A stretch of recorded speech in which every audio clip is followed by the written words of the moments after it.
और क्या हाल है? अच्छे हो? आज हम टॉपिक नेक्स्ट स्टार्ट करते हैं, classification of periodic table. Periodic table, सबसे पहले हमें ये पता होना चाहिए कि जो पीरियोडिक टेबल का क्लासिफिकेशन किया गया था वो क्यों किया गया। हमारे पास बहुत सारे एलिमेंट हैं, हर एक एलिमेंट को उनके एक फिक्स पैलेस पे रखा है। एक ही उनके जो निश्चित स्थान होता है, फिक्स पैलेस होता है, उससे रखते हैं। वो पैलेस को आइडेंटिफाई करने के लिए उसका पैलेस कहाँ पे हो वो किस में पढ़ेंगे, हम पीरियोडिक टेबल में पढ़ेंगे कि कौन से एलिमेंट का पैलेस कहाँ पे है। तो इसके लिए हमें ये पीरियोडिक टेबल पढ़नी आवश्यक है। बहुत सारे हमें पीरियोडिक टेबल पढ़ने हैं, लेकिन जो मेन पीरियोडिक टेबल है हम उसका अध्ययन अच्छे से करेंगे। और भी बहुत सारी है, 3-4 है, उनका अध्ययन हम बिल्कुल कम करेंगे। तो सबसे पहले यहाँ पे पहली जो पीरियोडिक टेबल आ जाती है, ट्राइड रूल। ट्राइड रूल कौन सा है? ये भी पीरियोडिक टेबल है। ये ट्राइड रूल पीरियोडिक टेबल जो दी थी वह किसने दी थी? डोबनायर ने दी थी। किसने दी थी? नाम याद होना चाहिए, डोबनायर ने ट्राइड रूल दिया था। डोबनायर ने जो पीरियोडिक टेबल का अरेंजमेंट किया था वो किसके बेस पे किया था? अकॉर्डिंग टू इंक्रीजिंग ऑर्डर, या ये कह सकते हैं अकॉर्डिंग टू एटमिक मास। इसका जो बेस था वो क्या था? एटमिक मास के बेस पे दी थी, यानी कह सकते हैं कि इंक्रीजिंग ऑर्डर ऑफ एटमिक मास। इसने क्या किया? डोबनायर ने ट्राइड रूल में 3 एलिमेंट लिए। कितने एलिमेंट लिए? 3 एलिमेंट लिए। देखो समझ रहे हैं, पहला एलिमेंट प्लस तीसरा एलिमेंट, पहला एलिमेंट और तीसरा एलिमेंट की एवरेज निकाली गई। क्या निकाली?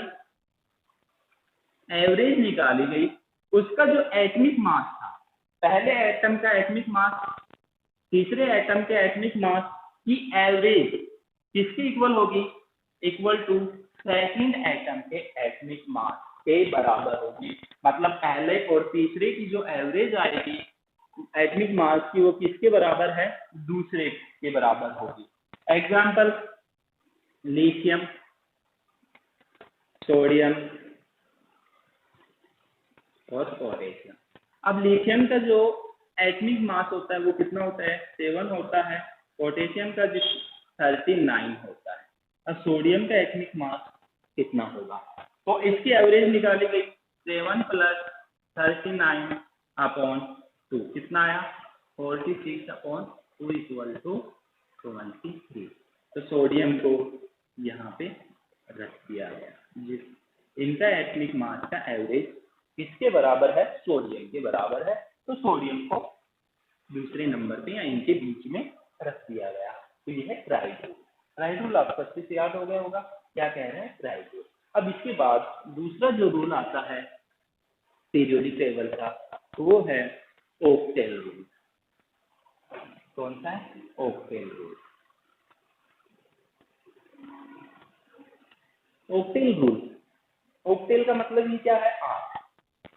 इसमें क्या किया गया था? ट्राइड में 3 एलिमेंट का सेट रखा गया था, इसमें कितने का? 8 एलिमेंट का। ओक्टेल रूल पीरियोडिक टेबल थी, वह किसने दी? न्यूलैंड के द्वारा दी गई। किसके द्वारा दी गई थी? न्यूलैंड के द्वारा दी गई थी। इसका जो बेस था वह भी क्या था? Increasing order. या जो इसने एटम का जो अरेंजमेंट किया था वो म्यूजिकल ट्यून के बेस पे किया गया था। किसके बेस पे किया गया था? म्यूजिकल ट्यून के बेस पे किया गया था। म्यूजिकल ट्यून कौन सी होती है? सा रे गा मा पा धा नी सा, ये म्यूजिकल ट्यून है। यहाँ पे पहला वर्ड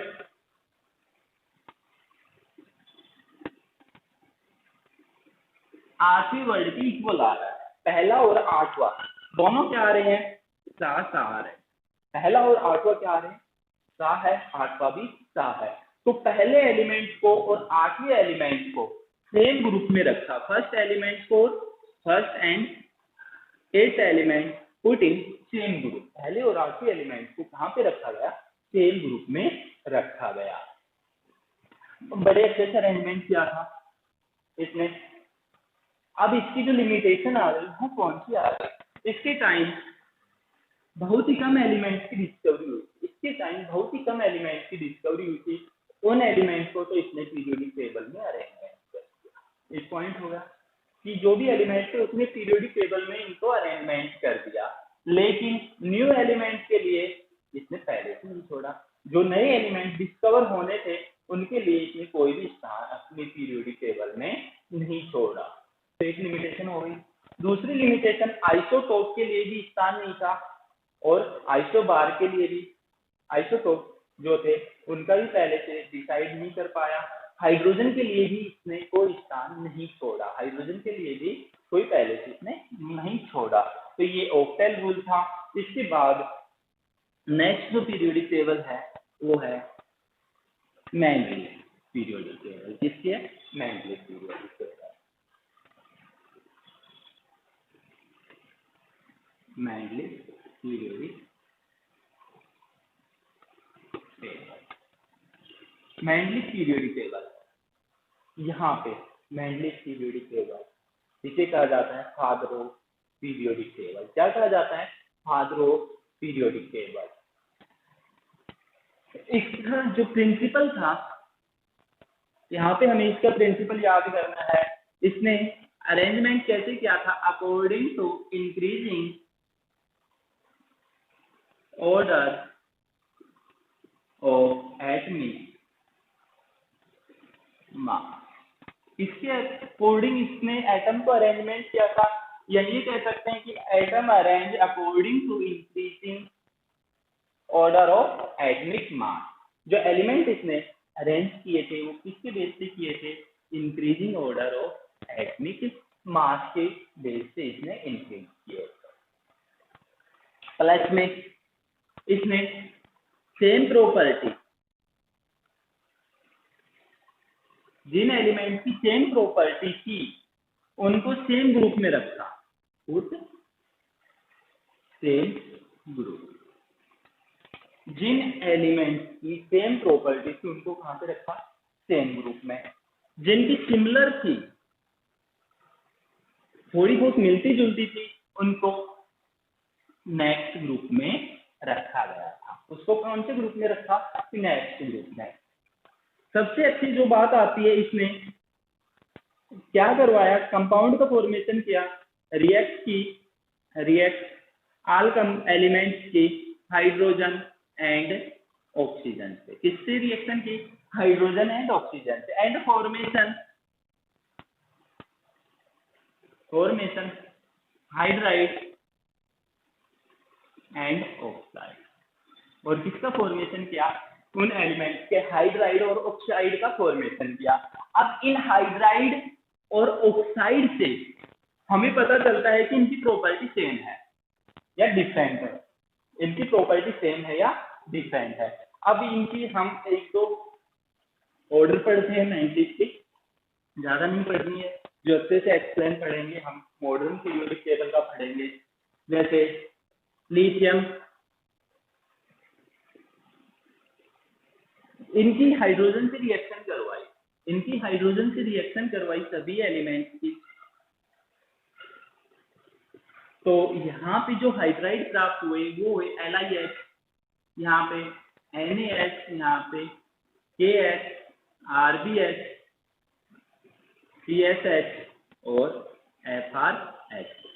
ऑक्साइड प्राप्त किए तो यहाँ पे प्लस में हम इसी के आगे लिख रहे हैं Li2O, Na2O, K2O, Rb2O, CS2O और Fr2O। यदि हमने हाइड्रोजन से रिएक्शन करवाई तो LiH प्राप्त हुआ। क्या प्राप्त हुआ?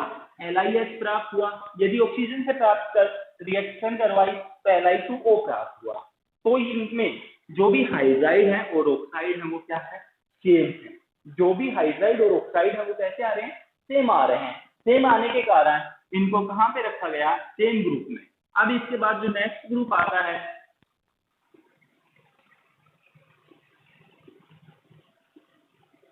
इनकी हाइड्रोजन से रिएक्शन करवाई गई, हाइड्रोजन से, तो यहाँ पे प्राप्त हुआ BeH2, ऑक्सीजन से रिएक्शन करवाई गई तो BeO, यहाँ पे MgH2 और MgO, यहाँ पे MgO, CaH2 और CaO। यहाँ पे हम देखते हैं सभी कैसे ही होगा, H2 और O लगता हुआ चला जाए। हाइड्रोजन कितने जुड़ रहे हैं, 2 हाइड्रोजन कंटेन हो रहे हैं, ऑक्सीजन 1 कंटेन हो रहा है, तो सभी में ऐसा ही होगा। अब यहाँ पे 1 हाइड्रोजन जुड़ रहा था, यहाँ पे क्या हो गया 2, तो इनके सिमिलर हो गए। तीसरे ग्रुप में हम एंटर करते हैं तो 3 हाइड्रोजन जुड़ जाएंगे, सिमिलर को नेक्स्ट ग्रुप में रखते हुए चले गए। तो इस प्रकार से इसने एलिमेंट्स का अरेंजमेंट किया, इस प्रकार से इसने एलिमेंट्स का अरेंजमेंट किया। अब इसकी लिमिटेशन क्या हो गई, इसकी लिमिटेशन हो गई, एक तो हाइड्रोजन का स्थान नहीं दे पाया, किसका स्थान नहीं दे पाया लिमिटेशन में, हाइड्रोजन का स्थान नहीं दे पाया कि हाइड्रोजन का स्थान कहाँ पे रखा जाए। दूसरा आइसोटोप के लिए आइसोटोप, तीसरा आइसोबार। इसने ये कहा था कि जो एलिमेंट है, जो भी एलिमेंट है उनका एटॉमिक मास है, उसी के अकॉर्डिंग हम उनको रखते हुए चलेंगे। तो आइसोटोप में क्या हुआ, कार्बन का 12 और कार्बन 14। अब यहाँ पे किसको रखे, और एक होता है नाइट्रोजन का 14, नाइट्रोजन को रखें या कार्बन को रखें, नाइट्रोजन को रखें या कार्बन को एक ही स्थान पे रखें, ये सबसे बड़ी समस्या हुई। अब किसी का एटॉमिक मास सेम था, जैसे एक का 40 था कैल्शियम का, और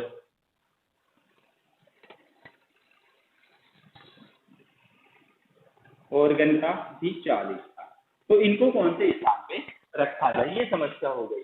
एक तीसरा जो थी नेक्स्ट लिमिटेशन, वो not obey increasing order of atomic mass, कई element increasing order of atomic mass को ओबे नहीं कर रहे थे, तो ये सबसे बड़ी समस्या थी। और एक क्या रखा, जो न्यूलैंड ने भी गलती की, वही गलती इसने भी कर दी, एक ही पहले से 2-3 एलिमेंट को, 3-3 एलिमेंट को या मोर देन 1 एलिमेंट को रख दिया, जिनके कारण ये फेल हो गए। और नेक्स्ट जो मॉडर्न पीरियोडिक टेबल है वो पढ़ेंगे नेक्स्ट वीडियो में। यदि इन तीनों पीरियोडिक टेबल में आपको कोई समस्या है तो वो समस्या जैसा भी आपका प्रश्न है वो कमेंट बॉक्स में अपना प्रश्न रखें, ताकि उसका सॉल्यूशन हम आप तक पहुंचाएं।